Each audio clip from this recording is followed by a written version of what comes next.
Hello, welcome back to another episode of Halftime TV viewers and subscribers. Today we'll be talking about the Honduras versus Reggae Boys Under-20 Championship. It's the second game of the group. The Reggae Boys are in a group with Honduras, Costa Rica, and Antigua and Barbuda. Antigua and Barbuda, they lost their first game against Honduras, and that one ended 3-0 in favor of Honduras. Now the Reggae Boys, they had a draw against Costa Rica, and coming into this game, they will know that nothing less than a win. They will want to put themselves in a good stead going into that final game against Antigua and Barbuda, because you'll be assuming, no disrespect to Antigua and Barbuda, but the quality of the Jamaican players, they would be going into that game against Antigua and Barbuda and thinking, okay, that is probably a more winnable game than the game against Honduras. So at all costs, you will try not to lose that game against Honduras. All right. So again, Reggae Boys, they know it's an uphill challenge, primarily because Honduras, they're the hosts.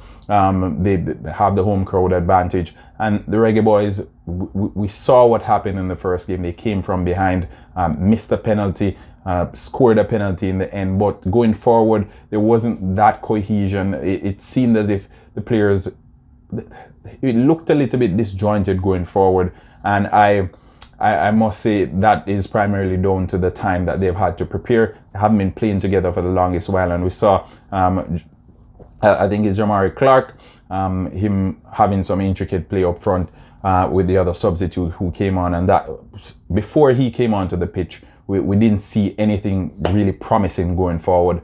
And I think that they would have done some work on that today in today's training session, considering they've had a break in between. But before I continue, folks, remember, smash the like button, subscribe to the channel if you haven't yet done so, and my sponsors, Quicklink Shipping, RS Sports Store, and CSA Shop. The link is located in the description below. And also, before I forget, a big shout out to all the fantastic fathers out there. Keep up the great work. You play imperative roles in the structuring of society on a whole. So again, big up the father them, Father's Day. Back to the message at hand. But Jamaica against Honduras, it promises to be a showstopper. I know the Reggae Boys, they have enough talent, they have enough guile. The coach is a fantastic coach as well, and they have the know-how to get past the Hondurans. But from experience, we know that the Latin American teams, they have a way of playing. They're usually quick off the ball as well, and I think over the years, the Jamaican teams, we have struggled when it comes to off the ball movements, because it's almost as if we're taught that unless the ball is at our feet, we shouldn't be running, and that is what the Latin American teams, they usually have over the Reggae Boys year in, year out. And we see that at the senior level as well. It's something that it's in the fabric of how we play, and I think we're seeing slight changes, but it's going to take some more time. So again, the running bit, the Latin American teams, they usually have that over the Reggae Boys, and we saw it against Costa Rica. Although the Reggae Boys, they gave a good account of themselves, and I can't stress it enough how impressed I was with the boys a few nights ago. But in this game against Honduras, I expect it to be a slightly tougher challenge. One of the reasons Honduras is currently top of the zone, they blanked Antigua and Barbuda 3-0. So they'll know that, okay, probably if we can't win against the Reggae Boys, we can settle for a draw.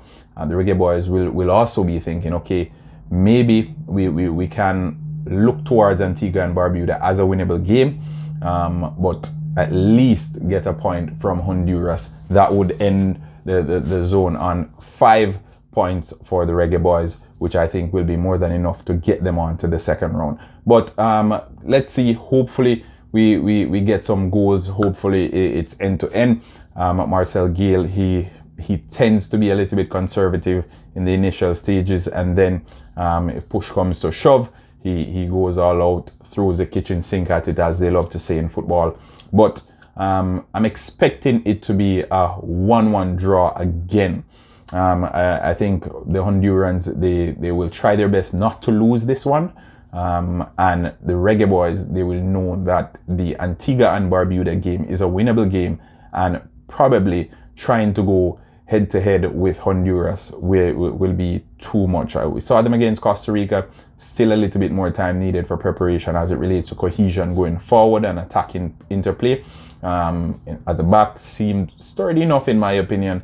A lot of experience there. I think in the midfield there needs to be some changes. The captain, for one, I think he had an awful game in that game against Costa Rica. But let's see if there are any changes come against Honduras. I know probably you won't change your captain in the second game. You won't switch out your captain.